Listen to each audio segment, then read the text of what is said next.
Honestly, I should rename this like my weird book works, because I feel like this is very much what this is becoming. So today we're going to be going through every single book in my Goodreads TBR. As quickly and succinctly as possible, I will explain why it's there. I guess we could just get started, otherwise this is going to be a very long video. Also, we're going in order of like the first books I ever added to the most recent books I've ever added. Goodreads. My books want to read. I have not actually edited anything on my TBR in a very long time, so let's see. First of all, we have the Arc of the Sky trilogy. I actually still want to read this. I've wanted to read this for forever. I really don't know anything about it except for it's a dystopian trilogy, and I love most dystopian trilogies, especially the ones that came out in this time period. Next, we have the Stalking Jack the Ripper books. I do not know what happened here, because I know for a fact I have read the first book of the series at least 4 times,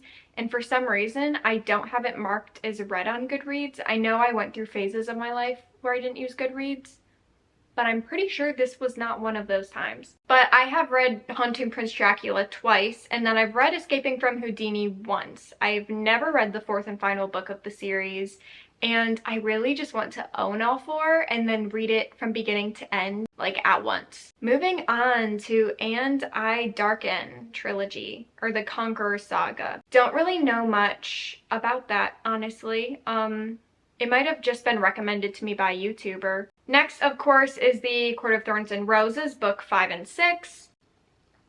If those ever come out. Then there's, of course, House of Sky and Breath. I actually own this one, and I'm about to start it.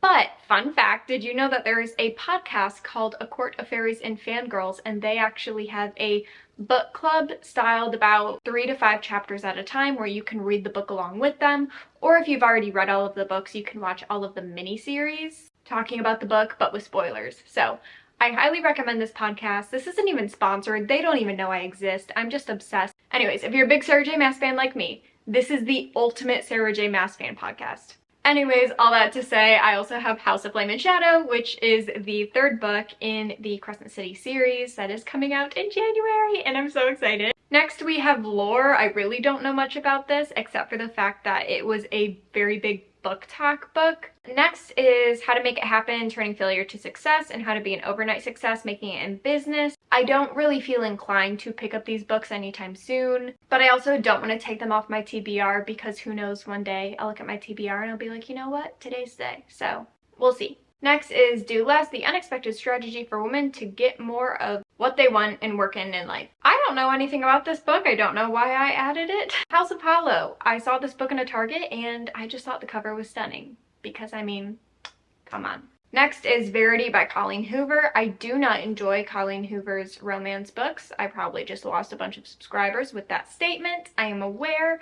But I definitely do want to read her suspense book, because I've heard that it's actually very, very good. I have both of Jonathan Pokluta's books that I feel like actually apply to my life and my current stage of life, which is his Welcome to Adulting book, and then also Welcoming the Future Church, because I do have a heart for youth ministry. I've heard that book is just great for people who are currently working in or want to work in youth ministries. Next is Excellence for Influence, The Importance of Pursuing Christ-Centered Faithfulness in Your Career. I think that was recommended in a JP Pokluta podcast, so as you can see, I kind of went through a bit of a phase there. Next, I have The Dance of Thieves and Vow of Thieves duology. I know these are based off of another series. You may notice that other series is not in my TBR, because I don't plan to read it. I won't get into that too much, because I don't really want to make people angry when they listen to this. Next, of course, we have 2 Lynn Painter books. Now, I added these before I actually read a Lynn Painter book. I am currently reading my first Lynn Painter book, and when I tell you I am obsessed,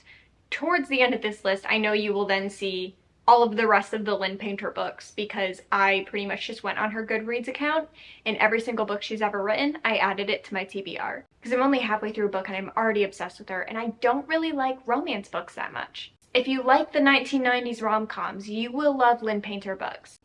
Working Hard or Hardly Working by, Working Hard, Hardly Working.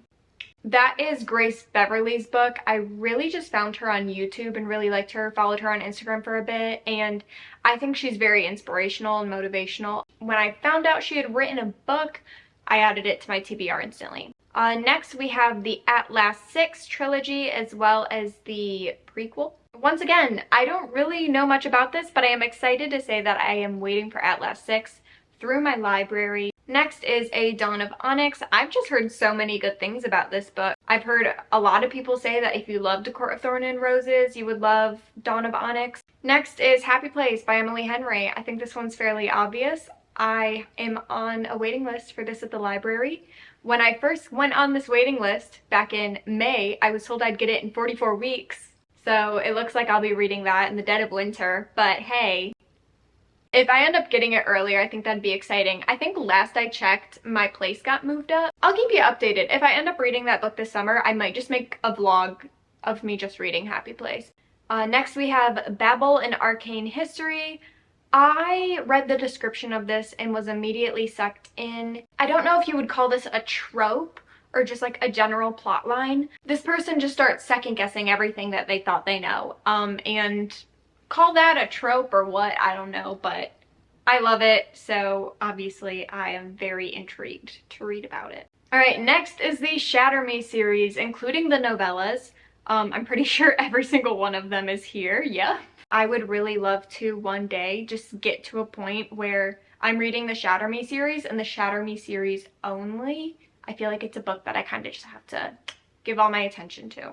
Then there's Tomorrow and Tomorrow and Tomorrow, and from what I know, these are about gamers. I've never really been a gamer, but my husband's a gamer and he's been slowly getting me into it, and I must say that after seeing the movie Free Guy, I am now very interested in plots that are largely entwined with video games. It's a very niche genre, but I am a sucker for it at this point. I can't deny it. Next is Stephanie Garber's Once Upon a Broken Heart trilogy. I love Stephanie Garber. I think I've talked about her in every single video since reading the Caraval trilogy. I've heard that this trilogy is even better than the Caraval trilogy, which I find it very hard to believe. I'm just very excited to read those books, so. Next we have Hello Stranger by Catherine Center. I read Catherine Center's other book, The Bodyguard. I loved that book. It was a happy-go-lucky, good feeling kind of book, so. Next is the Legendborn duology. I actually am next in line to get Legendborn from the library, an ebook copy, so I am very pumped to finally read these books. Next is The Midnight Library. I believe I'm getting the audiobook version of this soon. I'll get through it quicker. I can still enjoy it and I can still feel all the feelings, but I won't wallow in them. Next I have World Religions and Cults volumes 2 and 3. I just finished volume 1 yesterday, but these books are very educational. They were actually textbooks at my university. Unfortunately, I was never able to take the class because it either always filled up very quickly with seniors, and then when I was a senior, a class I was required to take was at the same time. So I sadly could never take this class, but it addresses a very expansive list of all of the beliefs out there. I just think it's cool to be knowledgeable about that stuff because you never know who you're gonna meet and what they believe.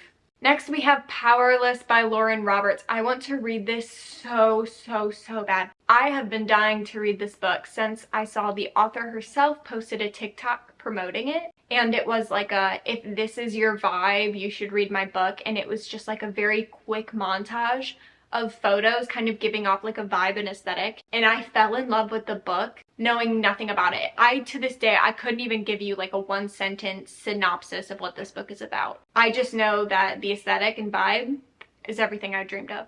Then I have Breaking the Habit of Being Yourself, How to Lose Your Mind and Create a New One. I don't remember who recommended this to me, but it's someone that I trust. And you will start to notice from now on there's going to be a lot of self-help books. That is a recent kick that I've been on. So we're getting to the stuff I've added probably in the past year. Next is Beyond Order, 12 More Rules for Life by Jordan B. Peterson. He made a book called The 12 Rules for Life. I'm currently reading it with my husband right now. And we have absolutely loved every single chapter or every single rule of this book. Considering how much we already love his first book, I think we're going to be pretty pumped to read the second one. Next is The Do-Over by Lynn Painter. Then Better Than the Prom by Lynn Painter, because I already have Better Than the Movies on my physical TBR at my bookshelf at home. Then there is Accidentally Amy also by Lynn Painter. Betting on You by Lynn Painter. And I am currently reading Love Wager by Lynn Painter. So if that just goes to show you the obsession that I've recently cultivated.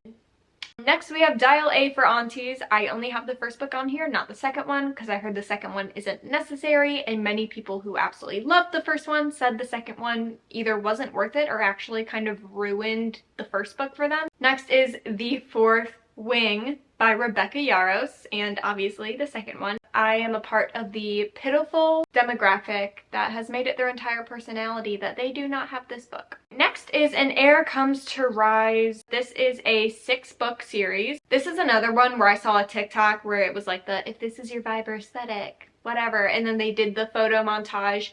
Also fell in love with this one, and it's nice that majority of the series is already out. Next we have When in Rome by Sarah Adams. There's also a second book in this. Haley Pham and another booktuber also said that the first book is worth it, second book is not, so once again, I'm only reading the first book there. Then there's Eliminate Negative Thinking, How to Overcome Negativity, Control Your Thoughts, Stop Overthinking, Shift Your Focus into Positive Thinking. I have found, I want to say recently, but it's been longer than recently, I have found out that I can be fairly negative, and this is something I know about myself and something I have been desperately trying to change, so hopefully this book would offer some insight.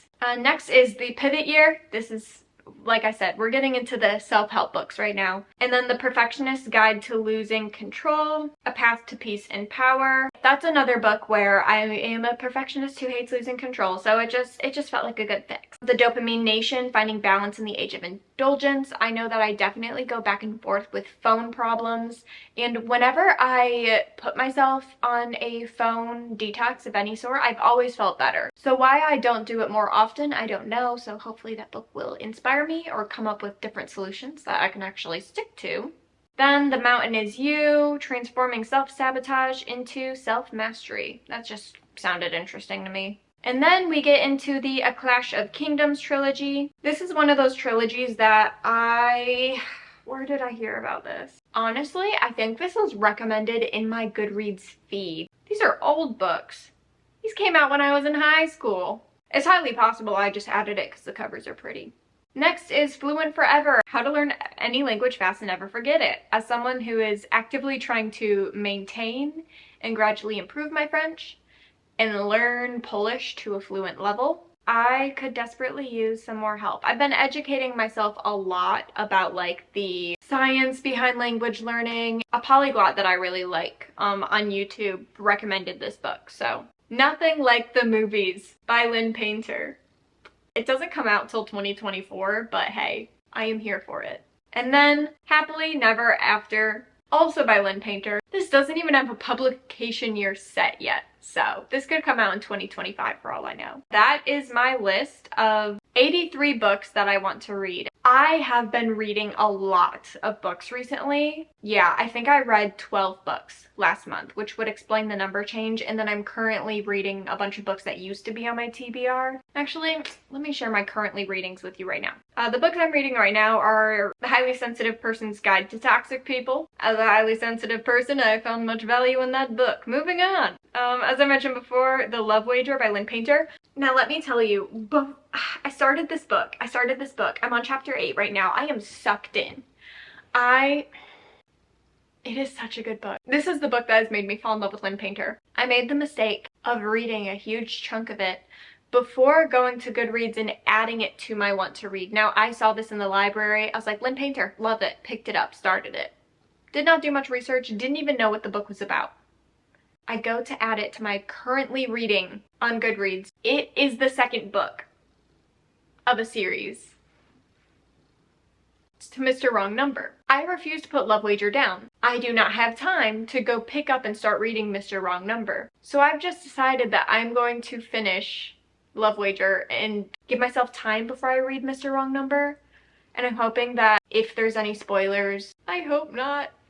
I don't even know what it would spoil, but I'm sure it spoils something because it wouldn't be the second book in a series if they had no overlap whatsoever. Anyways, that's my sob story that you just didn't need to hear. And then I'm reading 12 Rules for Life by Jordan B. Peterson. Oh, and I guess I'm only currently reading 3 books right now. Oh yeah, because I finished some yesterday, so that makes a lot more sense. I was gonna say, I think I'm actually finishing a highly sensitive person's guide to dealing with toxic people today. Thank you for watching this video. I hope you enjoyed it. And like Asha did, if there's any type of video that you want to see from me, or if you have any requests, leave them down in the comments or DM them to me on Instagram. I am always more than willing to post what you guys want to see. I make these for you. A little bit for me, but also for you. Thank you so much for watching, and I will see you soon with some exciting content very soon.